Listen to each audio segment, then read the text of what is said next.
If war starts on American soil tomorrow, the rifles in your safe keep firing right up until the day you load your last magazine. And then they stop cold.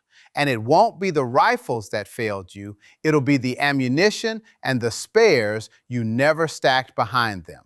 But today, I'll show you what to buy before you ever buy another AR-15. Cents around, dollars apart, no gunsmith, for the guns already in your safe. And guess what? The first thing on this list isn't another gun. It isn't even a firearm. But I'd bet you've got 5 rifles in that safe and less than a week of ammunition behind all 5 of them. So here's the first thing.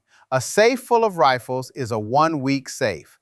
I want you to really sit with that because it runs against everything the last 10 years told you. You bought the AR-15, good rifle. Then you bought a second one, maybe a third, a nicer one, a lighter one, one in a different color. And every dollar that went into rifle number 3 bought you exactly nothing you didn't already have. Because a rifle with no ammunition, no spare bolt, and no lubricant doesn't defend anybody. It just sits there. Here's the filter, and it does not move for the rest of this video. When the trucks stop and the shelves stay empty, does this thing keep a gun you already own running, or does it trade for something that does? If the answer's no, it doesn't earn its space in your safe. That's the whole test. Run everything against it. A 4th rifle can't pass it. A case of 5.56 passes it before I finish the sentence. Now look at what actually happens when people get scared, because this isn't a guess, it's a pattern you can watch on a price chart.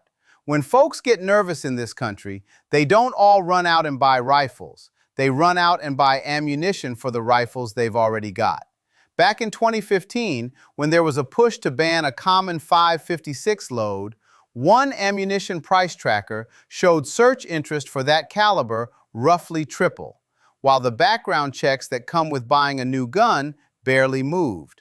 Same thing after the fighting broke out overseas in October of 2023, and again this year after the strikes on Iran. The price of the round jumped harder than the sale of the gun every single time. Let me be straight about that number because I won't dress it up. That's a retailer's index reading its own sales. It's the market talking, not a controlled study out of a lab, and I'm not going to pretend it is. But the direction is dead consistent. Panic after panic. Nobody's short on rifles when things go bad. They're short on what feeds them. That's the record, not my opinion. So another AR-15 fails the filter on both counts. It doesn't keep your other guns running. It's just one more mouth to feed.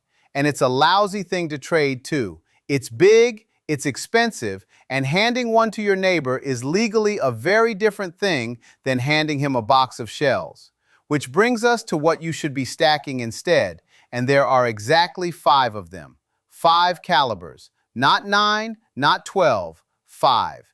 And I picked them for one reason above all others. These are the rounds fed through more American guns than anything else on the shelf, and that ubiquity is exactly what makes them worth having when the shelf is empty. If half the county shoots it, half the county has it to trade, and half the county's looking for it. Start with 5.56 or 2.23 for your AR.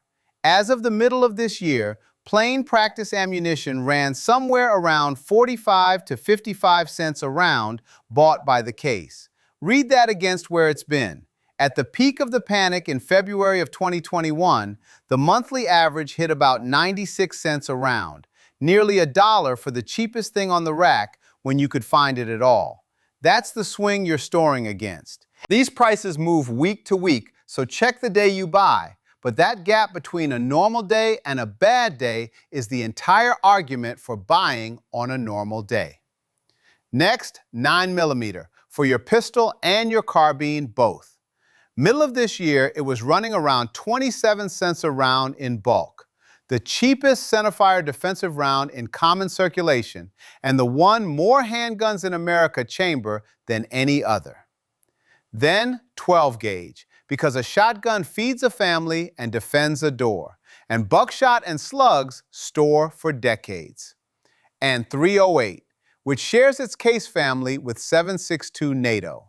A round that, unlike most of the others, actually held its price steady through the market slide earlier this year.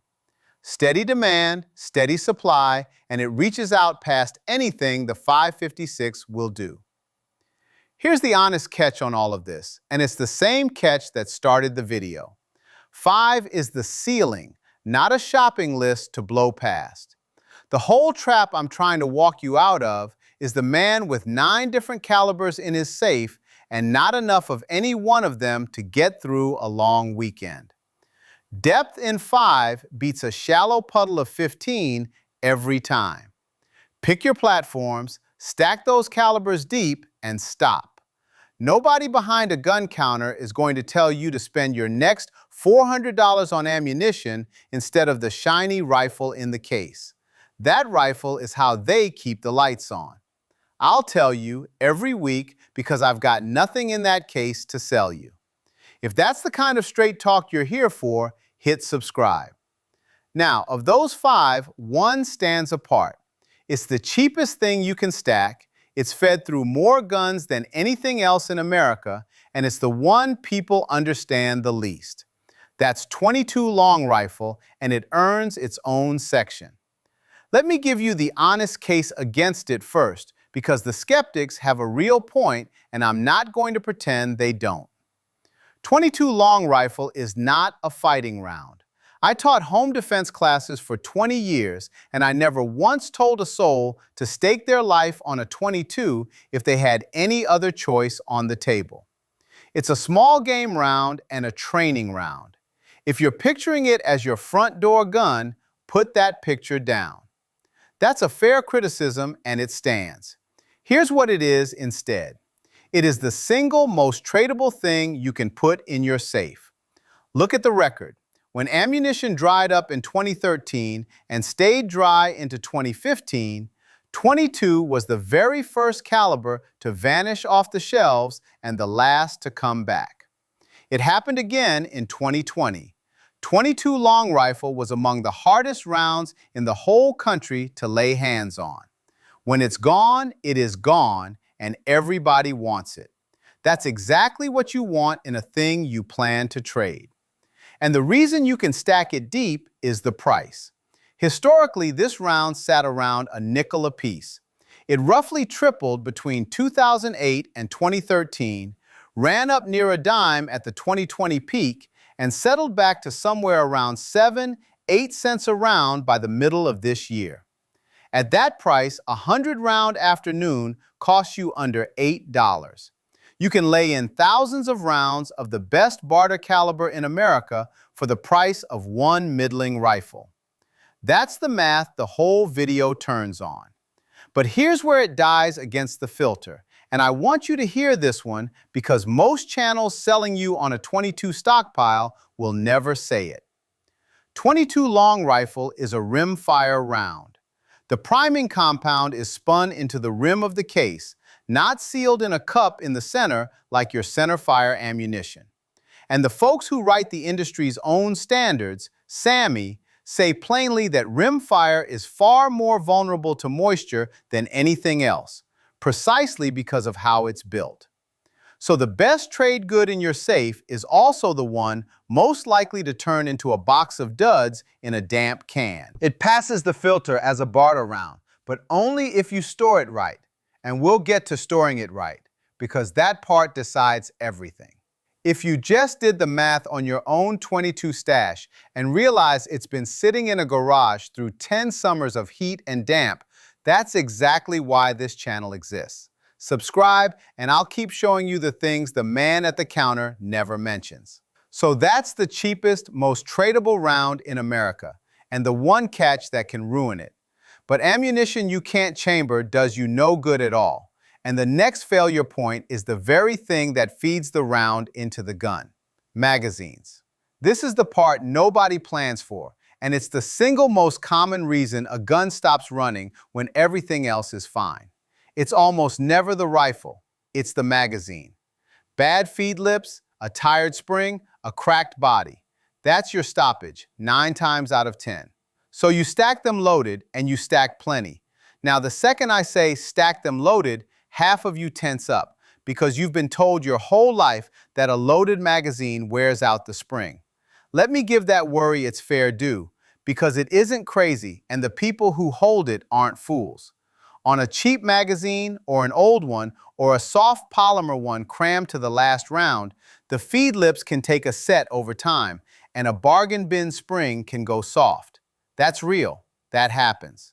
If that's what you were told something with a grain of truth in it. But the grain of truth got twisted into a myth, and here's the fact that breaks it. A spring doesn't wear from sitting compressed. It wears from cycling, from being compressed and released over and over. A magazine left loaded and still is barely aging at all. There's a lab test on this. An outfit called Applied Technical Services ran magazines for a shooting publication, and a Magpul PMag went somewhere around 70,000 compression cycles before the spring gave out. A factory Glock 17 magazine went about 15,000. That's cycles, loading and unloading, not days sitting in a drawer. Let me be straight about what that test is and isn't. That's one lab running a couple of magazines. It is not a fleet study across a dozen brands, and I won't sell it to you as one. But it lines up with everything 42 years at the bench taught me. The magazines that died on me died from hard use, from getting dropped in the dirt and stepped on, from 10,000 range reloads, not from sitting full in the safe. So the myth isn't the mistake. Trusting a cheap magazine and never checking it, that's the mistake. Buy quality magazines, load them, date a strip of tape on the floor plate, and rotate the oldest ones to the range now and then to prove they still feed. Do that and a loaded magazine will outlast the argument about it. Stack them by the dozen because they pass the filter clean. They keep your gun running and they trade like currency. If straight answers instead of gun counter folklore is what you came for, subscribe. That's the second time I've asked, and I'll try not to make a habit of it. From here on, we leave the things you buy in bulk and get into the things that actually break inside the gun. The small steel parts that decide whether your rifle is still a rifle after the resupply stops. This is where the whole argument earns its keep, because here's what most owners never think about. Your AR-15 has a short list of parts that wear out on a schedule, and every one of them costs a few dollars. The extractor, that little hook that pulls the spent case out, takes more abuse than anything else on the bolt. Armorers replace the extractor and its spring as an assembly somewhere around every 3,000 to 5,000 rounds. The ejector and its spring around 5,000. The gas rings on the bolt when they wear. The bolt itself, a good one, runs somewhere between 5,000 and 10,000 rounds before you should think hard about retiring it, watching the cam pin hole and the locking lugs for cracks the whole way. The firing pin's cheap and almost never fails, but if it ever bends or mushrooms, you want a spare in the drawer. Let me be honest about those numbers, because I don't want you treating them like a countdown to a detonation.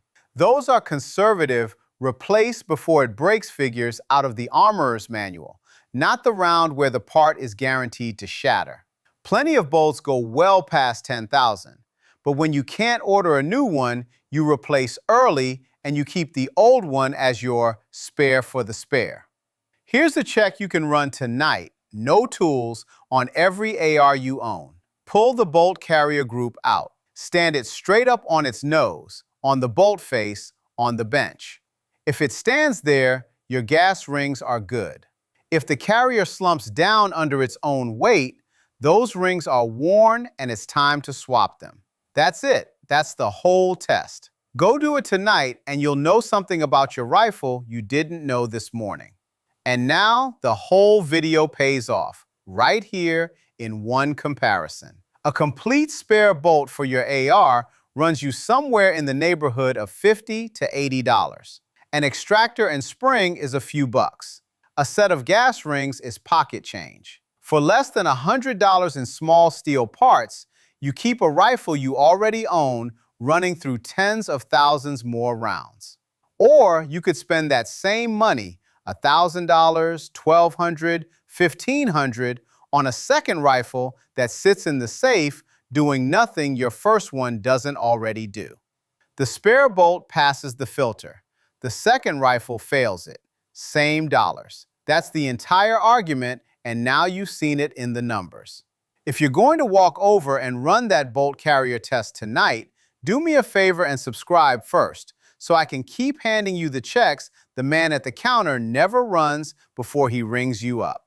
You've got the rounds, you've got the magazines, you've got the spare parts, and every bit of it turns into junk if you store it wrong. This is the part that decides whether your stockpile goes bang in 10 years or lets you down when you finally need it, so we don't get to skip it. Store it right, and modern brass-cased ammunition lasts a long, long time. 25, 50 years and more, kept cool and dry and stable. That's not a hope. We've got documented Lake City 30-06 from the Second World War and 7.62 NATO from the 1960s still firing today. The common thread every time is the same.